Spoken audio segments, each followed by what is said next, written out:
Me enteré por un mensaje de WhatsApp. Mi hermana mayor, Laura, escribió a las 9:14 de un martes cualquiera. He vendido tu almacén vacío por 2,4 millones de yuanes. Ya tienes el dinero en tu cuenta. Gracias por confiar en mí. 3 frases corteses. Un emoji de corazón y la firma automática de su nombre completo. Como si estuviera cerrando un contrato menor. Yo estaba en la cocina de mi piso en Gracia, Barcelona, con la taza de café a medio camino hacia la boca. La taza se quedó suspendida. El café se enfrió. Leí el mensaje 5 veces. 6. Hasta que las letras empezaron a temblar. 2,4 millones de yuanes eran, en aquel momento, unos 350.000 euros. El almacén que mi padre me dejó en herencia. El que nadie quería porque estaba vacío y lejos. Valía en realidad 14 millones. Lo sabía porque llevaba 2 años recibiendo ofertas discretas de promotores chinos que querían convertir el terreno en un complejo logístico junto al nuevo puerto de Yansan. Laura lo sabía también. Ella había firmado como mi apoderada cuando yo estaba destrozada tras la muerte de papá. No te preocupes por nada, hermanita. Yo me encargo, dijo entonces, abrazándome con esa calidez suya que siempre había funcionado. Yo firmé sin leer. Confié. Porque éramos familia. Porque ella era la mayor. La responsable. La que siempre salvaba el día. Y ahora me enviaba un mensaje de texto para comunicarme que había robado 13.650.000 euros de mi vida.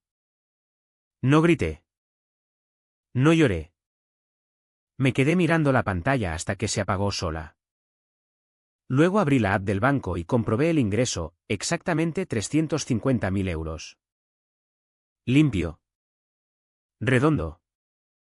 Insultante. El precio de un piso mediano en Barcelona. El precio de mi silencio. Pensé. Contesté con una sola palabra, gracias. Y añadí el mismo emoji de corazón que ella había usado.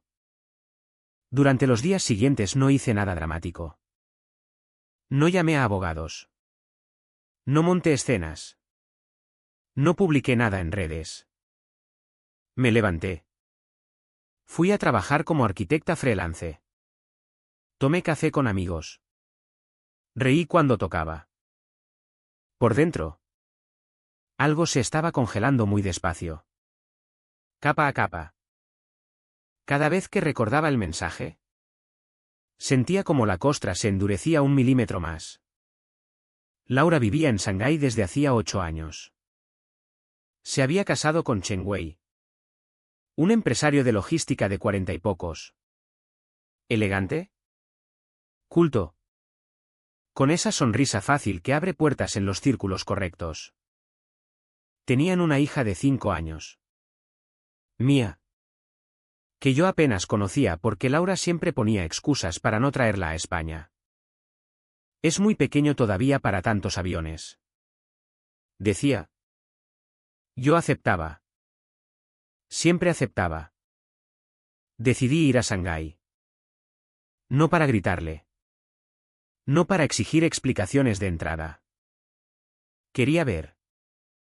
Quería entender cómo alguien que me cambió pañales podía hacer algo así sin que le temblara el pulso. Compré un billete para 15 días después. Le escribí que iba de sorpresa para conocer mejor a mi sobrina y celebrar su cumpleaños. Ella respondió con entusiasmo exagerado, ¡qué ilusión! Te recojo en el aeropuerto. En el avión. Sobrevolando Siberia. Escribí en mi cuaderno una frase que no borré nunca. El daño más profundo no es el que te roban, sino el que te hacen creer que mereces. Aterricé en Pudong un jueves de abril. Con 30 grados y humedad pegajosa. Laura me esperaba en llegadas. Guapísima. Bronceada. Con un vestido de lino blanco y el pelo recogido. Me abrazó fuerte. Como siempre. Y por un segundo casi dudé de todo. Olía a la misma colonia de siempre. «Estás preciosa», exclamó. Yo sonreí. «Tú también». En el coche hacia su apartamento en el Frankenstein. Charlamos de tonterías, el tráfico. El colegio de Mia. Lo caro que estaba todo. No mencionó el almacén. Yo tampoco. Miraba por la ventanilla los rascacielos de Lujiazú y brillando al sol y pensaba, aquí está mi dinero convertido en cristal y acero. Y nadie lo sabe salvo ella y yo. Esa noche, mientras Mia dormía, Laura abrió una botella de Rioja que había traído de España y dijo con voz suave, gracias por no enfadarte por lo del almacén. Sé que era de papá. Pero estaba abandonado y necesitaba liquidez urgente para un proyecto de Way. Te lo compensaré. ¿Te lo prometo? Sonreí. Tranquila. La familia está para ayudarse. Bebimos. Hablamos de mamá. De la infancia en Tarragona. De cuando nos bañábamos en la playa de la Rabasada. Reímos recordando anécdotas. Ella lloró un poco. Dijo que se sentía lejos. Que a veces Shanghái la ahogaba. Yo la abracé. Dentro de mí. La costra seguía creciendo. Al día siguiente empecé a observar. Los días en Shanghái transcurrían con una lentitud calculada. Desayunábamos los tres juntos, Wei, Laura, Mia y yo. Wei era atento. Hablaba un español casi perfecto aprendido en la Universidad de Salamanca. Contaba chistes malos que hacían reír a Mia. Me trataba como a una hermana pequeña bienvenida. Yo le devolvía la cortesía. Por las mañanas acompañaba a Laura al Colegio Internacional de Mia. Observaba cómo saludaba a las otras madres expatriadas. Cómo reía fuerte. Cómo tocaba el brazo de las interlocutoras para enfatizar sus frases. Era la misma Laura de siempre, carismática. ¿Segura? Centro de gravedad. Pero ahora veía grietas. Pequeñas. Cuando pagaba el café con la tarjeta negra de Wei. Sus dedos dudaban una milésima de segundo antes de introducir el PIN. Cuando hablaba de nuestra empresa familiar de logística. Su voz subía medio tono. Decidí quedarme más tiempo. Tengo proyectos que puedo hacer en remoto. Le dije. Y quiero disfrutar de mi sobrina. Laura aplaudió la idea. Wei también. Me instalaron en la habitación de invitados con vistas al skyline. Empecé a hacer preguntas inocentes. Sobre el proyecto urgente que había requerido liquidez. Sobre cómo habían encontrado comprador tan rápido para un almacén abandonado. Laura respondía con vaguedades sonrientes, contactos de Wei. Ya sabes cómo funciona aquí. Yo asentía. Tomaba notas mentales. Una tarde. Mientras Mia hacía siesta. Laura me llevó a un spa de lujo en Sintiandí. Masajes. Sauna. Té de jazmín. Allí. Relajada.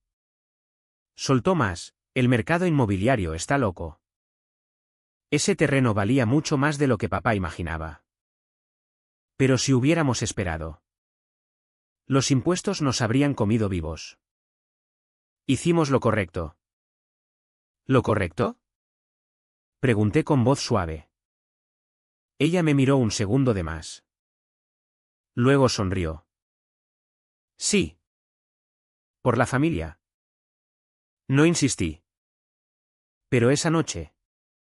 Cuando todos dormían. Entré en el despacho de Wei. La puerta no estaba cerrada con llave, confiaban en mí. El ordenador pedía contraseña. Probé la fecha de nacimiento de Mia. Entré a la primera. Encontré la carpeta, Almacén Tarragona. Dentro, el contrato de compraventa firmado por Laura como mi apoderada. El informe de tasación independiente que valoraba el terreno en 98 millones de yuanes, 14 millones de euros. Y el ingreso real en una cuenta offshore a nombre de una sociedad panameña de la que Wei y Laura eran beneficiarios únicos. Cerré todo. Salí del despacho sin hacer ruido. Me senté en la terraza.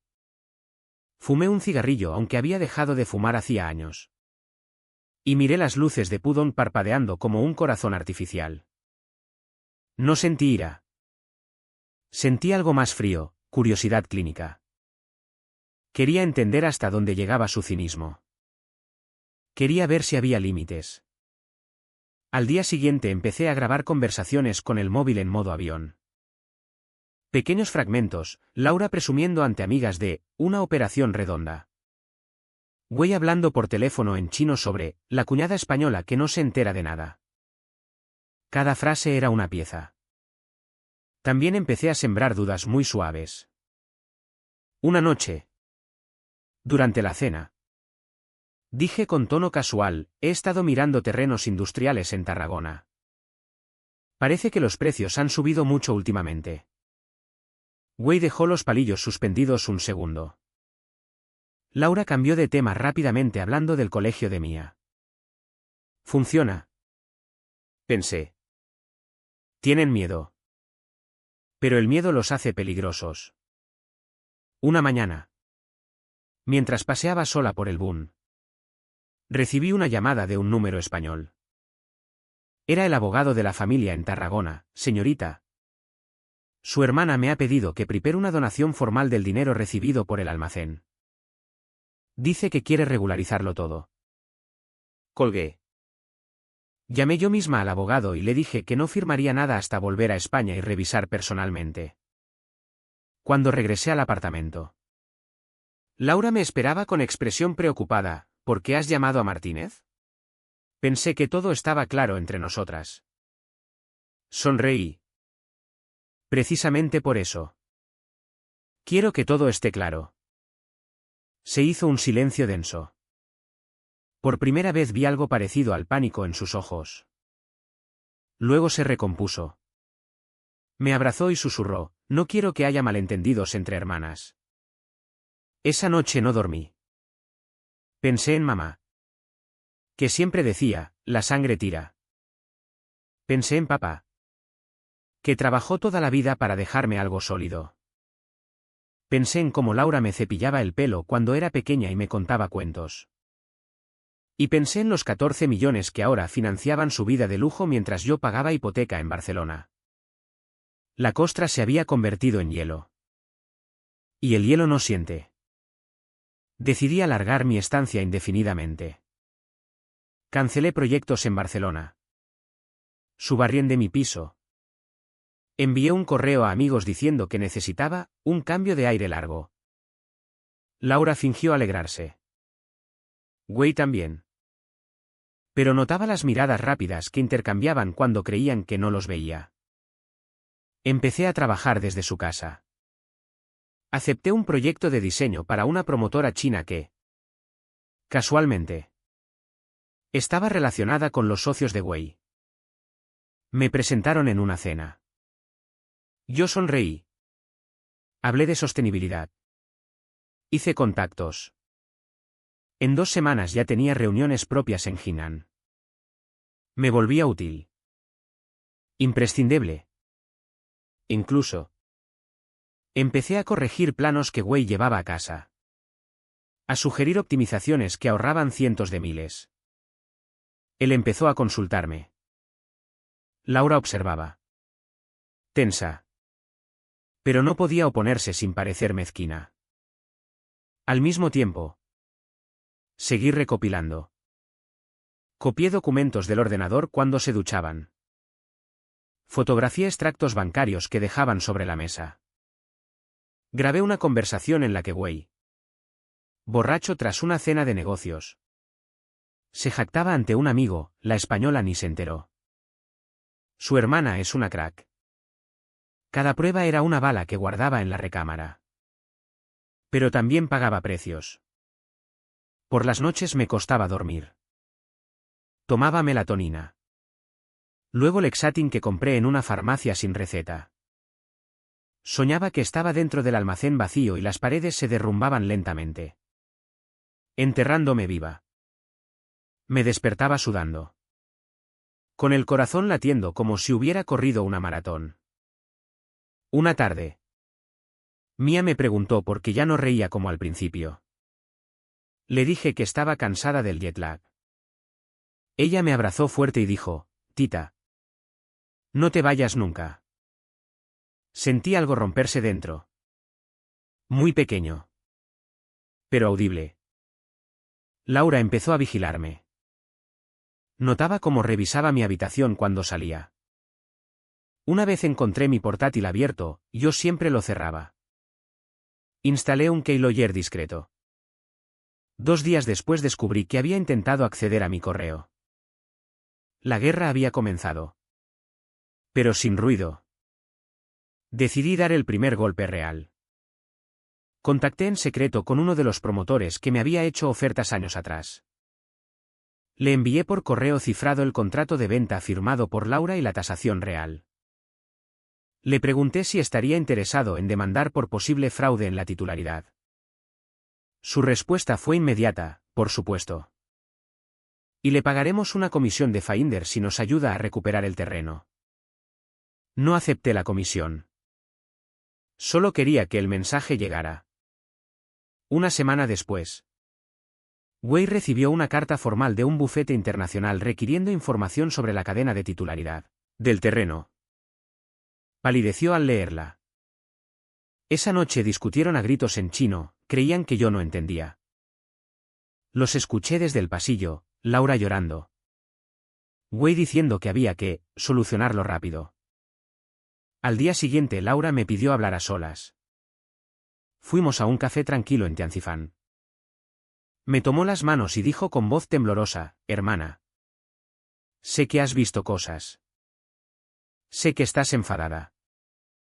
Pero todo lo hice por Mia. Por su futuro.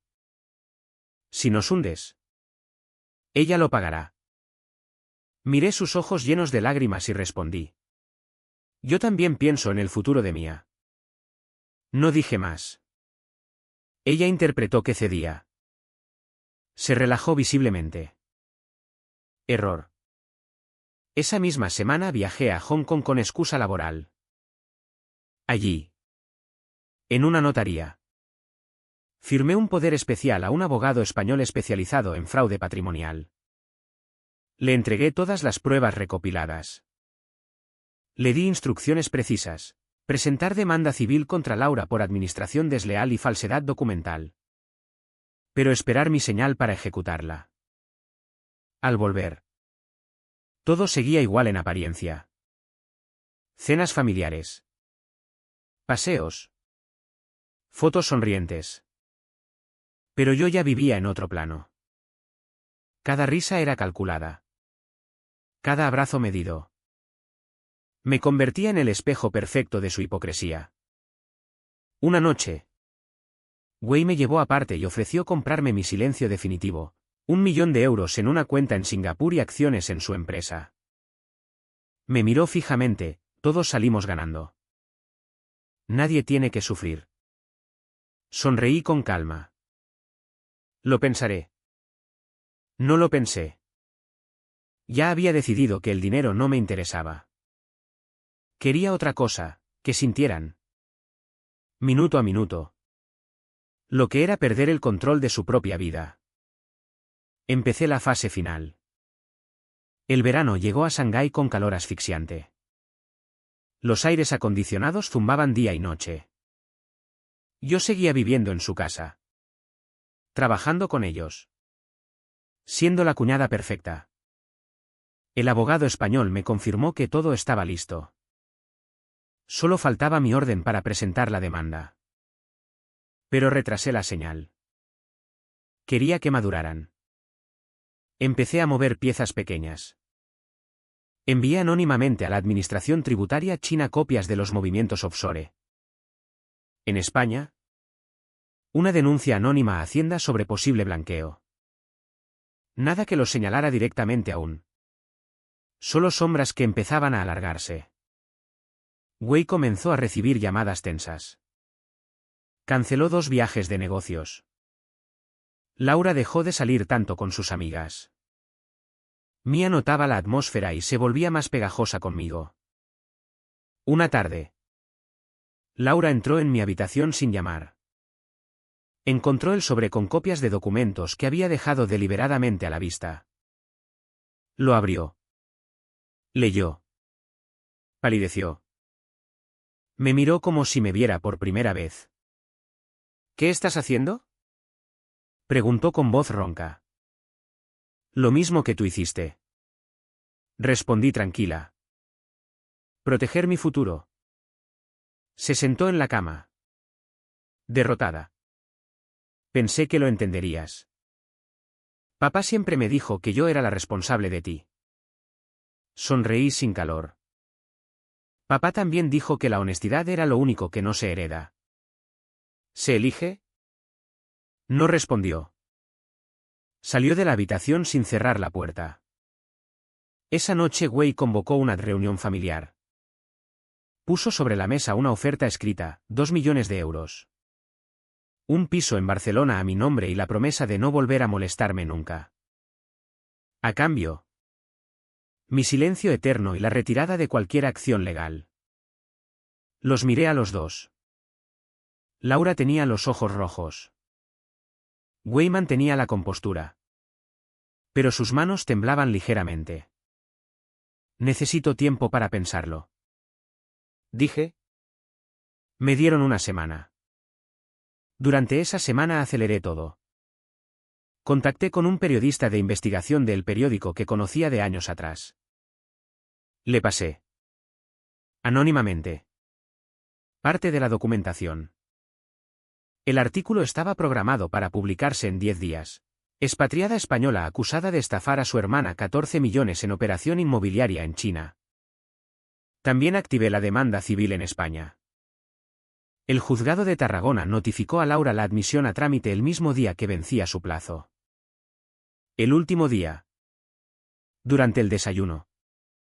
Wei preguntó con voz neutra. ¿Has tomado una decisión? Sonreí. Sí. Laura levantó la vista. Esperanzada. Yo saqué el móvil. Abrí la web del periódico y les mostré la noticia recién publicada en portada. Luego les enseñé la notificación judicial que había recibido en mi correo. Wei se levantó tan rápido que volcó la silla. Laura empezó a llorar en silencio. ¿Sin aspavientos? Como si ya no le quedaran fuerzas para el drama. ¿Por qué no aceptaste el dinero?, preguntó Wei. Porque no quiero dinero. Respondí. Quiero que sepáis lo que se siente cuando te quitan lo único que te quedaba de tu padre. Laura me miró fijamente. Eres peor que yo, dijo. No contesté. Tal vez tenía razón. Esa misma tarde hice la maleta. Mia lloró abrazándome las piernas. Le prometí volver pronto, mentira. Laura no me acompañó al aeropuerto. Wei sí. En silencio todo el trayecto. En la puerta de embarque me dijo en voz baja. Esto no ha terminado. Sonreí. Lo sé. Volví a Barcelona en septiembre. El piso que había subarrendado estaba disponible de nuevo. Recogí mis cosas. Limpié. Abrí ventanas. La ciudad olía a mar y a otoño incipiente. La noticia corrió rápido. Amigos que no me hablaban desde hacía meses me escribieron. Algunos con apoyo sincero. Otros con morbo apenas disimulado. Decliné entrevistas. No quería ser la víctima pública. El proceso judicial avanzó despacio. Como todo en España. Laura y Wei contrataron los mejores abogados. Intentaron negociar. Luego amenazar. Yo no cedí. Cada vez que mi abogado recibía una propuesta de acuerdo, la rechazaba sin leerla entera. En Navidad recibí una carta manuscrita de Laura. 10 páginas. Hablaba de nuestra infancia. De la presión de Wei. De cómo se había sentido siempre la mayor obligada a resolverlo todo. Terminaba diciendo, te odio por haberme convertido en esto. Pero también te entiendo. No respondí. En primavera el juzgado dictó medidas cautelares, embargo preventivo de bienes de Laura en España y solicitud de cooperación judicial a China. Wei empezó a tener problemas con sus socios. Laura volvió sola a España con Mia, instalándose en casa de mamá. Fui a verlas una vez. Mamá abrió la puerta. Envejecida 10 años en 6 meses. Mia corrió a abrazarme. Laura estaba en la cocina. Delgada. Sin maquillar. Nos miramos. Ninguna habló. Mamá lloró. Yo me fui después de media hora. Por las noches seguía tomando Lexatin. Los sueños eran distintos ahora, ya no me enterraban las paredes, sino que yo misma las derribaba con las manos hasta que sangraban. En verano Wei se declaró en bancarrota controlada. Parte del dinero recuperado llegó a mi cuenta, 4,5 millones después de abogados e impuestos. Lo ingresé en una cuenta separada. No lo toqué. Laura fue condenada a 2 años de prisión que finalmente quedaron en suspenso por carecer de antecedentes y tener una menor a cargo. Tuvo que devolver otros 3 millones en plazos. Se mudó a un piso pequeño en Hospitalet y empezó a trabajar de administrativa. Un día me llamó. Acepté la llamada. ¿Estás contenta ahora?, preguntó. No, respondí. Silencio largo. Yo tampoco, dijo ella. Y colgó. Han pasado 2 años. Vivo en el mismo piso de Gracia. Trabajo bien. Viajo poco. Mia me escribe cartas que Laura le dicta. Las guardo sin abrir. A veces quedo con mamá para comer. Nunca hablamos de Laura. Es un acuerdo tácito. El otro día vi en LinkedIn que Wei ha vuelto a Shanghái y ha montado una empresa pequeña. Laura sigue pagando plazos. Mia empieza instituto el año que viene. Yo sigo sin tocar los millones recuperados. Están ahí. Creciendo con los intereses. Como una herida que no cicatriza. Anoche soñé que volvía al almacén. Ya no existía, en su lugar había un centro logístico enorme. Luces blancas. Camiones entrando y saliendo. Yo estaba en medio. Sola. Y nadie me veía. Me desperté tranquila. Tomé el Lexatin. Me volví a dormir. Esta mañana, mientras tomaba café, pensé. ¿Valió la pena? No tengo respuesta. Tal vez nunca la tenga.